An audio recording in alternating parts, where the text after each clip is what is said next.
Hello students, I am your SST teacher Saima. I am gonna teach you class 8 of SST. Here we have three parts in our contents, that is history, geography, social and political life. Firstly, we have to complete our history portion, that is which contain total 11 chapters. Firstly, we have to start from this chapter, how, when and where. देखा जाए तो आप लोगों ने class 6 में ancient history के बारे में कवर किया था। क्लास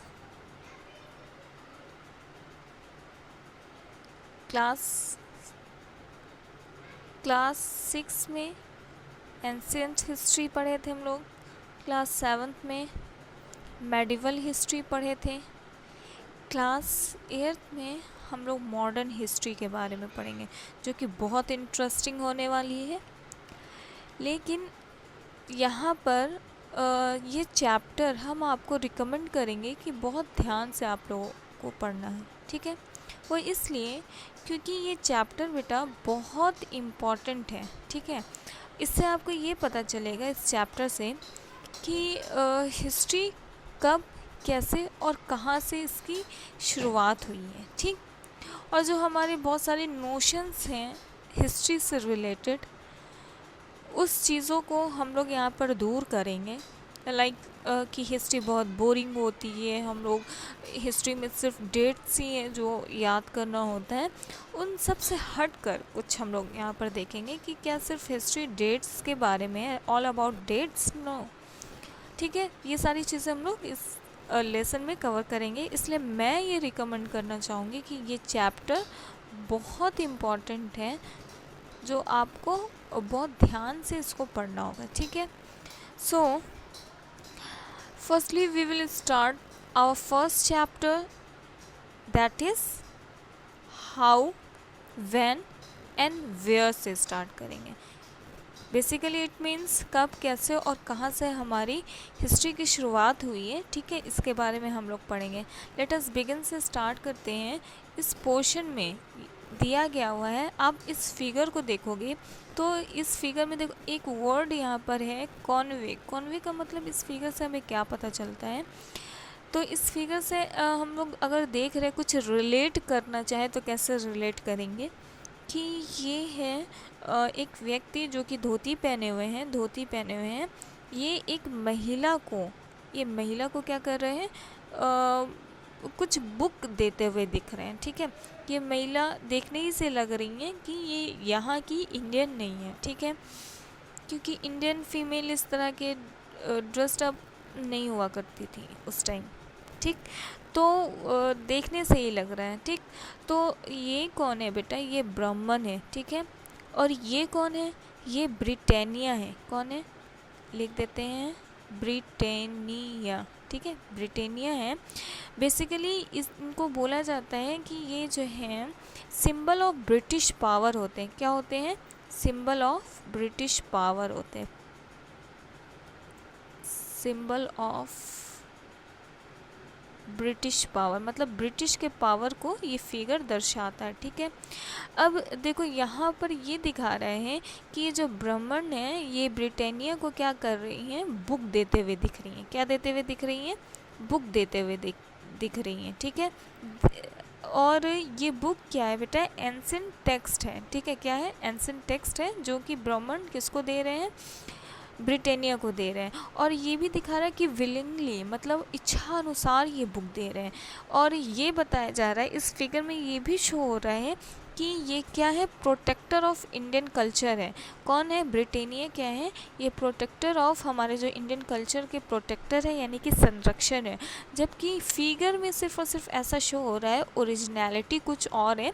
तो ये सारी चीज़ें हम बाद में कवर करेंगे। आगे हम लोग देखते हैं चीनीज़ क्वेश्चन क्या है। देखो चीनीज़ एक बार गई थी पिकनिक पर, कहाँ पर? इंडिया गेट, ठीक है। इंडिया गेट जो कि लोकेटेड एट दिल्ली है। कहाँ है? Located at India Gate located at Delhi है, ठीक है। अब दिल्ली में तो लोकेट है, इन्होंने बहुत बड़ी बड़ी बिल्डिंग देखी, और यहाँ पर एक वर्ल्ड आप लोग देखोगे इंडिया गेट थी, तो ये इंडिया गेट के बारे में इनको सारी जानकारी थी कि ये क्या है कि लोकेट एट दिल्ली है, ठीक है। लेकिन इनको ये नहीं पता था, ये भी पता था कि ये क्या है, नेशनल आर्काइव ऑफ इंडिया है। नेशनल आर्काइव का मतलब होता है बेटा अभिलेखागार, मतलब हिंदी में अगर इसको देखें तो इसको बोला जाता है अभिलेखागार बोला जाता है, ठीक है। अच्छा, अभिलेखागार तो होता ही है, लेकिन अगर हिंदी इंग्लिश में इसका डेफिनेशन देखें अभिलेखागार को, तो आर्काइव एक ऐसा प्लेस है, देखो आर्काइव क्या है देखते हैं, वो देखते हैं बेटा आर्काइव क्या है। आर्काइव इज अ प्लेस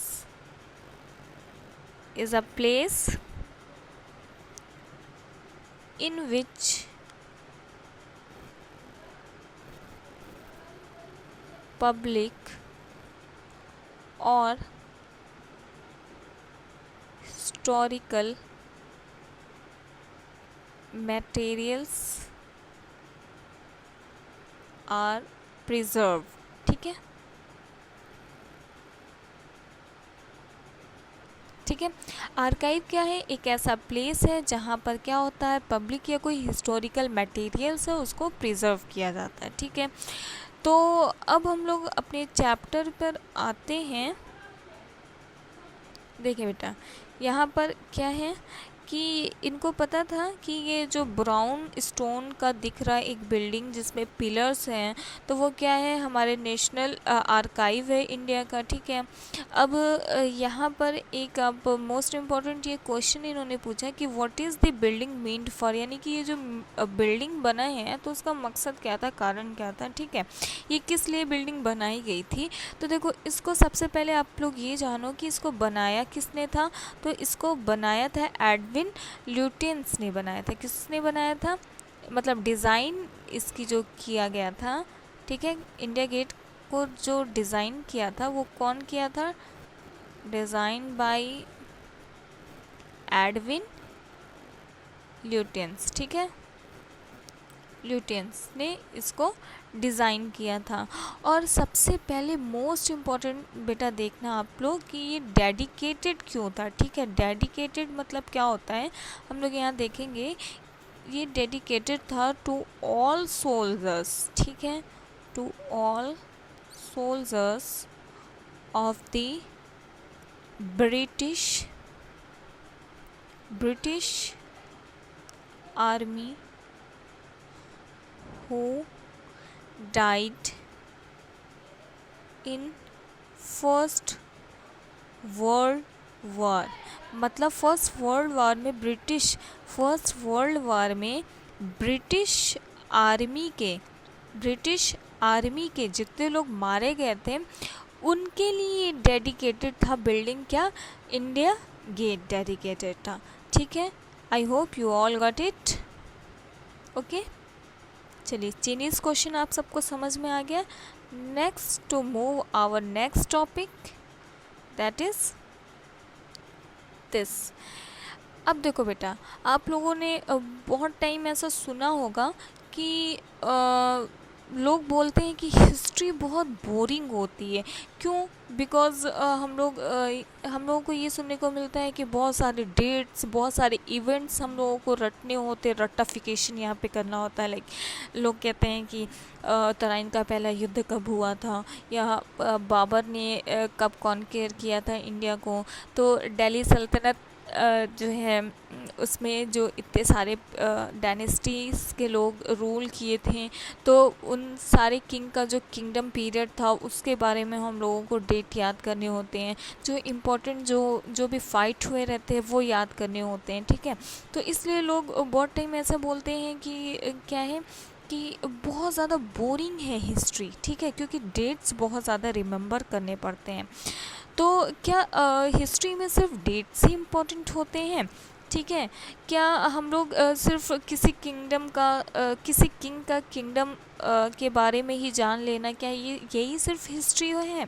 बिल्कुल नहीं, ऐसा नहीं है। देखो बेटा, पहले के टाइम के जो हिस्टोरियंस थे, हिस्टोरियन का मतलब होता है कि जिनके पास हिस्ट्री के बारे में पता हो, ठीक है, किसी किंग के बारे में पूरी जानकारी हो, ठीक है, उन उसके बारे में उनके पास पूरी डेटा हो, तो उसको हिस्टोरियंस बोलते हैं, जो लिखते हैं हिस्ट्री को, ठीक है। तो पहले के जो हिस्टोरियंस हुआ करते थे, ठीक है, वो बहुत ज़्यादा फैसिनेटेड हुआ करते थे, फैसिनेटेड रहते थे डेट्स से रिलेटेड, ठीक है। तो कई बार उनके बीच में क्या होता था कि डिबेट भी होता था, कई हिस्टोरियंस के बीच में डिबेट भी होता था कि नहीं, ये इवेंट इस टाइम हुआ था, ये इवेंट उस टाइम हुआ था, ठीक है। तो वो बहुत ज़्यादा डेट्स से रिलेटेड बहुत ज़्यादा वो फैसिनेटेड रहते थे कि कब कौन सा वार हुआ, कब कौन सा रूलर कौन सी पॉलिसीज़ लाई थी। तो लेकिन अगर अब हम देखें तो अब के जो हिस्टोरियंस हैं वो धीरे धीरे धीरे क्या हो गया कि हिस्ट्री में कुछ बदलाव लाए। तो इस चैप्टर में हम वो सारी चीज़ें पढ़ेंगे कि हमारी हिस्ट्री पहले कैसी थी और अब वही हिस्ट्री कैसे कैसे चेंज हुई और क्या क्या चीज़ें अब इंक्लूड हुई सिवाय डेट के, ठीक है। डेट्स के अलावा भी हिस्ट्री आई, लिखी गई, कैसे लिखी गई, वो सारी चीज़ें हम लोग यहाँ पर कवर करने वाले हैं। अब देखो बेटा, यहाँ पे है अप्रोच टू हिस्ट्री। अब देखो हिस्ट्री को अप्रोच कैसे करना है, ठीक है। अब देखो, when you look at a pair of shoes do you ever wonder what the history of footwear is. अब देखो, जैसे क्या होता है कि अगर आप लोग देखे होंगे कि कई बार ऐसा होता है कि हमारे घर पे बहुत सारी चीज़ें हम लोग यूज़ कर रहे होते हैं, लेकिन कभी भी मोस्ट ऑफ द टाइम हम लोग उस चीज़ को जानने की कोशिश नहीं करते हैं कि उसका एक्चुअल में वो ओरिजिन कहाँ से है, ठीक है। मतलब इसकी शुरुआत कैसे हुई, उसकी पूरी हिस्ट्री जानने की कोशिश नहीं करते। क्यों? क्योंकि हम लोग बिल्कुल उससे फैमिलियर हैं, हम लोग देखते हैं कि ऐसा होता है तो ऐसा हम लोग मान लिए हैं, ठीक है। शूज़ हम लोग पहनते हैं, ये एक हम लोग मान लिए हैं, ठीक। जबकि बेटा कोई भी चीज़ है तो आपके माइंड में तुरंत आनी चाहिए कि अगर हम एक पेन यूज़ कर रहे हैं, या हम लोग कहीं ट्रेन से जा रहे हैं, या हम लोग चाय पी रहे हैं, या हम लोग शूज़ पहन रहे हैं, या हम लोग कपड़े पहन रहे हैं, तो उसकी हिस्ट्री क्या है वो सारी चीज़ें हम लोग को पता होनी चाहिए। अच्छा, क्या ये बता देना जैसे एंशिएंट टाइम में जो भी चीज़ों का आविष्कार हुआ था, लाइक ट्रेन का या फुटवियर का, तो एग्जैक्टली हम इसके बारे में डेट कंफर्म नहीं कर सकते हैं कि ये इसी डेट में बनी है या इसी सन में बना है। एक टाइम पीरियड या एक एरा बता सकते हैं कि इस एरा में बना है, क्योंकि कोई भी चीज़ बनती थी पहले तो बहुत स्लोली वो बनती थी, उसके पीछे काम होता था, ठीक है। जैसे कि अगर हमको एक फ़ैन बनाना है तो फ़ैन बनाना एक दिन का काम नहीं होता है, उसमें उसका पहले ढांचा तैयार करना है, फिर उसके अंदर जो मोटर लग रहे हैं, ठीक है, वो सारी चीज़ें जो उसकी रिक्वायरमेंट है उसको कलेक्ट करने में टाइम लगता है, तो एक टाइम पीरियड चाहिए होता है, ठीक है। तो हम पर्टिकुलर एक एरा बता सकते हैं कि इस एरा में ये चीज़ बनाई गई है, ठीक है। तो अब देखो यहाँ पर हम उस चीज़ को कवर करते हैं, how did humans create the first pair of shoes. तो ह्यूमंस ने कैसे फर्स्ट पेयर ऑफ शूज़ बनाया था और इसका मटेरियल किस तरह का था जो फर्स्ट शूज़ बना था, ठीक है। और उसको डिज़ाइन किसके द्वारा किया गया था, फर्स्ट शूज़ को डिज़ाइन किसने किया था, ठीक है, कैसे किया था। और उसके बाद कि क्या पुअर और रिच दोनों एक ही तरह के, क्या रॉयल्टी या कॉमनर्स मतलब आम आदमी, ठीक है। तो जो रॉयल लोग या कॉमनर्स जो है वो सेम पेयर ऑफ शूज़ पहनते हैं, नहीं, उनका मटेरियल अलग होता है। तो जो कॉमनर्स पहनते हैं उनका मटेरियल अलग होता है। हम लोग देखे होंगे, हम लोग के पास कई तरह के शूज़ होते हैं, जैसे वॉकिंग करने गए तो उसके लिए अलग शूज़, हम लोग गेम खेल रहे हैं तो उसके लिए अलग शूज़, हम लोग ऑफिस जा रहे हैं या हम लोग टीचिंग कर रहे हैं या हम लोग कहीं पे भी जा रहे हैं, स्टूडेंट्स अगर स्कूल जा रहे हैं तो उनके लिए अलग शूज़ यूज़ होता है, ठीक है। तो क्या सबके जो भी लेदर का यूज़ होता है या जिस मटेरियल से वो बन रहा है क्या वो सेम होता है? नहीं, बिल्कुल नहीं, सारे के क्या होते हैं मटेरियल्स अलग अलग होते हैं, ठीक है। अब देखो यहाँ पर बोल रहे कि क्या वो जो हम लोग लड़ाइयाँ जो बैटल्स होती हैं, ठीक है, क्या उसमें भी लोग सेम काइंड ऑफ ये शूज़ पहनते हैं? बिल्कुल नहीं। तो बैटल्स के लिए अलग शूज़ का यूज़ होता है, ठीक ठीक है। अब देखो, it is possible to narrate the history of shoes और shoe making by referring to a few dates. अब देखो, क्या यहाँ पर ये पॉसिबल है कि अगर हम एक डेट कंफर्म कर दें कि इस डेट को क्या हुआ था कि शूज़ बना था, पेयर ऑफ शूज़ बना था, तो क्या ये सही है? नहीं, बिल्कुल नहीं। क्यों नहीं सही है? क्योंकि उसके पीछे कोई भी चीज़, जब किसी चीज़ का आविष्कार होता है या कोई चीज़ बनाई जाती है, तो उसके पीछे बेटा बहुत लॉजिक होता है, हिस्ट्री होती है कि उसकी शुरुआत हुई कैसे, ओरिजिन उसका कहाँ से हुआ, कैसे हुआ, ठीक है। उसके पीछे लॉजिक होता है पूरा। तो सिर्फ डेट ये बिल्कुल रेफ़र नहीं करता है कि शूज़ कैसे बना, ठीक है। उसकी हिस्ट्री आप नहीं जान पाओगे सिर्फ और सिर्फ एक पर्टिकुलर डेट बता देने से, ठीक। चलिए अब आगे के पैराग्राफ में देखते हैं। No, history can not be understood only by placing a few dates chronologically. अब देखो, कुछ डेट क्रोनोलॉजिकली का मतलब होता है क्रमशः, कोई बिल्कुल 1981 में कोई घटना हुई, 1982 में, 1983 में, तो उसको क्रोनोलॉजिकली ऑर्डर बोल देते हैं, ठीक है। तो अब देखो बेटा कि हिस्ट्री सिर्फ और सिर्फ डेट से बिल्कुल नहीं किसी चीज़ की पता लगाई जा सकती, ठीक है। अब देखो,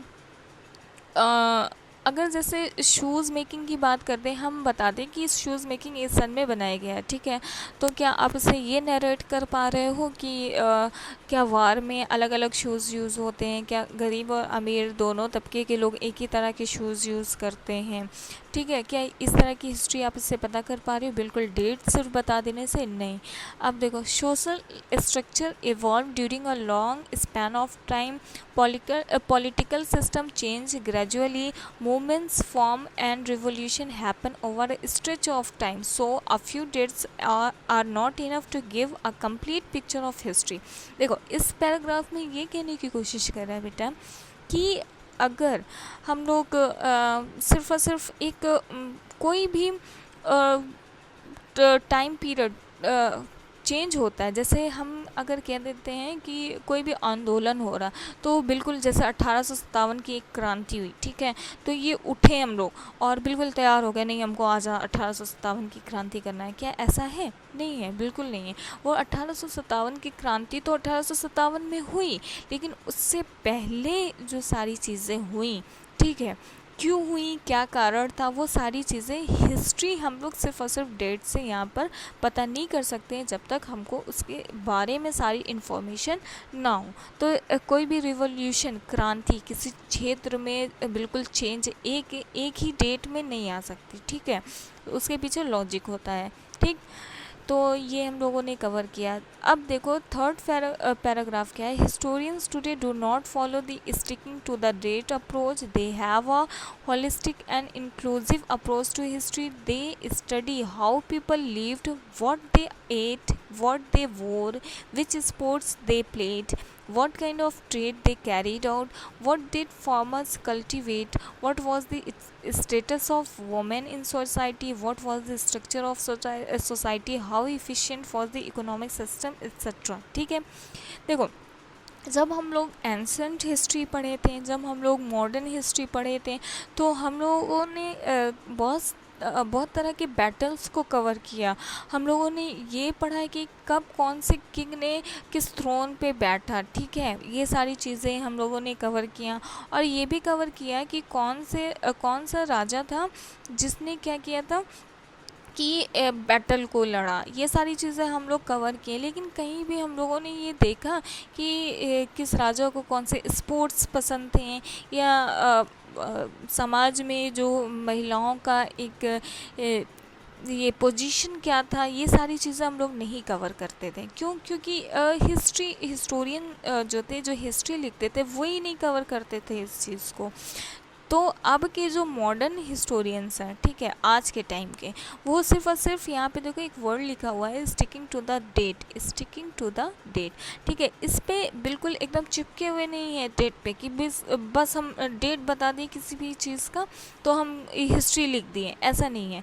अब उनका जो तरीका है वो अलग हुआ, चेंज हुआ। उन्होंने क्या क्या देखा, उन्होंने क्या क्या अपनी हिस्ट्री में लिखा। अब देखो, वो उनका तरीका चेंज हुआ, कैसे हुआ। अब कोई भी राजा अगर रूल कर रहा है तो उसको स्पोर्ट किस तरह के पसंद है, वो किस तरह के गेम को खेलना पसंद करता है, उसका ट्रेड किस प्रकार का होता है, ठीक है। और उस टाइम पे कौन जो फार्मर है वो किस चीज़ का कल्टीवेशन करते थे, ठीक है। स्टेटस जो है वुमेन का हमारे समाज में वो कैसा है। और तीसरा सबसे इम्पोर्टेंट चीज़ कि इकोनॉमिक सिस्टम क्या है हमारे उस टाइम के रूलर का। तो ये सारी चीज़ों पे ये लोग विशेष ध्यान देने लगे। सिर्फ और सिर्फ वॉर के बारे में और डेट बता देने से उनकी हिस्ट्री नहीं ख़त्म होती थी, ठीक है। अब देखो, अब हमारी हिस्ट्री में एक टाइम पे, जैसे कि अगर हम लोग बात करते हैं 1526 के बारे में, 1526 के बारे में बात करते हैं, ठीक है। तो 1526 अपने आप में इम्पॉर्टेंट इसलिए क्योंकि उसमें बाबर ने कॉन्क्वायर किया था इंडिया पे फर्स्ट बैटल ऑफ पानीपत का युद्ध लड़के, ठीक है, इसलिए इम्पॉर्टेंट है। लेकिन क्या 1526 में कोई और इवेंट नहीं हुआ था? बिल्कुल हुआ था। लेकिन क्या हमारे इंडिया में सिर्फ पर्टिकुलर वही एरिया था जहाँ पर बाबर ने कॉन्क्वायर किया था? नहीं, साउथ पार्ट भी था हमारा, फिर हमारा ईस्ट पार्ट भी था, फिर हमारा नॉर्थ पार्ट भी था, जहाँ पर अलग अलग रूलर ने क्या किया था, रूल किया था। लेकिन वो इम्पॉर्टेंट इसलिए होता है क्योंकि कोई बाहर का राजा आ करके, ठीक है, बाहर का राजा आकर के इंडिया को कॉन्क्वेर कर लिया, इसलिए 1526 इम्पॉर्टेंट हो जाता है। और किस लिए इम्पॉर्टेंट होता है 1526? इसलिए इम्पॉर्टेंट होता है कि बाबर ने कॉन्क्वेर किया और मुग़ल डायनेस्टी को की नींव रख दी, ठीक है, इसलिए इम्पॉर्टेंट होता है। तो यही कह रहा है कि some dates are considered important over others in history due to the significance of the events connected with such dates and the point of view the person who is writing about them। अब देखो, जो person लिख रहा है history के बारे में, ठीक है, उसके लिए जो चीज़ इम्पॉर्टेंट है वो अपने अकॉर्डिंग उस चीज़ के बारे में मेन फोकस करते हुए लिख देता है, ठीक। अब देखो, when the east India company and the British crown were ruling India, British historians focused on glorifying British officers. अब देखो, इस पैराग्राफ में बोल रहा है, यहाँ से बोल रहा है यहाँ तक कि जब हम लोग देखते हैं कि हमारे मॉडर्न हिस्ट्री में जब ईस्ट इंडिया कंपनी की नींव रखी गई थी 1600 ईस्वी में, तो उस टाइम जो है जो ब्रिटिश के हिस्टोरियंस हुआ करते थे वो फोकस थे किस चीज़ पे, कि ब्रिटिशर्स यहाँ पे इंडिया में आकर के कैसे ग्लोरीफाइंग कर रहे हैं, ठीक है। और इनकी हिस्ट्री में अगर आप लोग देखोगे तो ज़्यादातर हम लोगों को देखने को मिलता है first viceroy, that is Warren Hastings, and last governor general of India, that is Lord Mountbatten, ठीक है। तो वॉरेन हेस्टिंग से लेकर के लॉर्ड माउंटबेटन के बीच तक का जो भी टाइम पीरियड था, ठीक है, उन्होंने जो जो काम किया था वो सारी चीज़ों के बारे में ब्रिटिशर्स अपनी हिस्ट्री में लिखते हैं, ठीक है। अब देखो, तो इसका एक सबसे बड़ा एग्जांपल ये रहा कि जो हिस्टोरियंस को जिस चीज़ के बारे में वो जिससे ज़्यादा कनेक्टेड रहते थे, ज़्यादातर मेन फोकस उसी पे करते थे, ठीक। अब यहाँ है, so history and the dates revolve around the achievements and policies of successive governor generals and viceroy. British historians did not include the life of the Indians and the commoners in the history they wrote. There was a lopsided view of history। देखो, यहाँ पर इस paragraph में बोला गया है कि जो हिस्टोरियंस थे वो सारे ऑल अबाउट जो नॉलेज देते थे वो किसके बारे में देते थे, तो गवर्नर जनरल के बारे में देते थे। उन्होंने कैसा काम कर रखा है, किस तरह की क्रांति उन्होंने स्टार्ट की, ठीक है, वो सारे नॉलेज के उनसे रिलेटेड सारे नॉलेज यहाँ पर वो लिखते हैं, ठीक है। लेकिन उन्होंने चूँकि यहाँ पे इंडिया में रूल कर रहे थे तो इंडियंस का भी कुछ यहाँ पर नॉलेज होना चाहिए, उनको अपनी हिस्ट्री में लिखना चाहिए था कि यहाँ पे इंडियंस की लाइफ कैसे थी, ठीक है, वो कैसे जी रहे थे, ठीक है, उनका स्ट्रगल कैसा रहा ब्रिटिशर्स को बाहर निकालने में। तो वो सारी चीज़ें जो हैं हिस्ट्री ब्रिटिशर्स अपने हिस्ट्री में नहीं लिखते थे, ठीक है।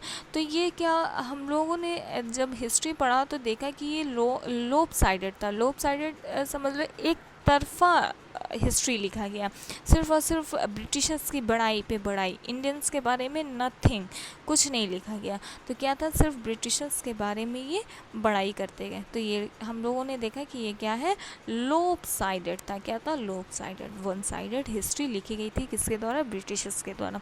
तो इस पैराग्राफ में हम लोगों ने देखा कि डेट से इम्पोर्टेंट नहीं रखते हैं। अगर हमको किसी चीज़ के बारे में जानकारी लेनी है, लाइक कि अगर शूज़ के बारे में जानना है, तो हम सिर्फ आपको एक टाइम बता दें कि इस दिन और इस सन में शूज़ को बनाया गया, तो आप उसके पीछे की सारी हिस्ट्री नहीं जान पाओगे, ठीक है। तो डेट्स इसलिए इम्पॉर्टेंट नहीं है। जो हम लोगों के नोशंस रहते हैं, हमेशा एक विचार रहता है कि हिस्ट्री ऑल अबाउट डिपेंड करता है ऑल अबाउट कि डेट्स याद करने हैं, जबकि ऐसा कुछ नहीं है, सिर्फ और सिर्फ डेट्स इम्पॉर्टेंट नहीं होता, ठीक। और दूसरा हम लोगों ने ये देखा कि जो हिस्टोरियन अपनी हिस्ट्री में हिस्ट्री लिखते समय जिससे वो कनेक्टेड रहते हैं, ज़्यादातर उसी की बड़ाई को ही लिखना पसंद करते हैं, ठीक है। और हम लोगों ने ये भी इस पैराग्राफ में देखा कि कैसे हमारी हिस्ट्री चेंज हुई। पहले क्या थी, हिस्ट्री में सिर्फ और सिर्फ डेट्स पे डिपेंड रहती थी, लेकिन अब कोई भी चीज़ हो रही, कोई भी क्रांति हो रही, कोई भी इवोल्यूशन हो रहा है, तो उसके पीछे रीज़न क्या है, ऑल अबाउट उस सारी जानकारी उसमें देते हैं। हिस्टोरियंस अब क्या हो गए हैं, अपनी हिस्ट्री का लिखने का तरीका चेंज कर दिए हैं, ठीक है। तो approach to history, I hope you all got it about this. Okay, ये था हमारा लेसन 1 का part 1, how when and where का पार्ट 1 था। नेक्स्ट पार्ट आपको जल्द ही प्रोवाइड की जाएगी। तब तक के लिए bye bye, take care of your self बेटा।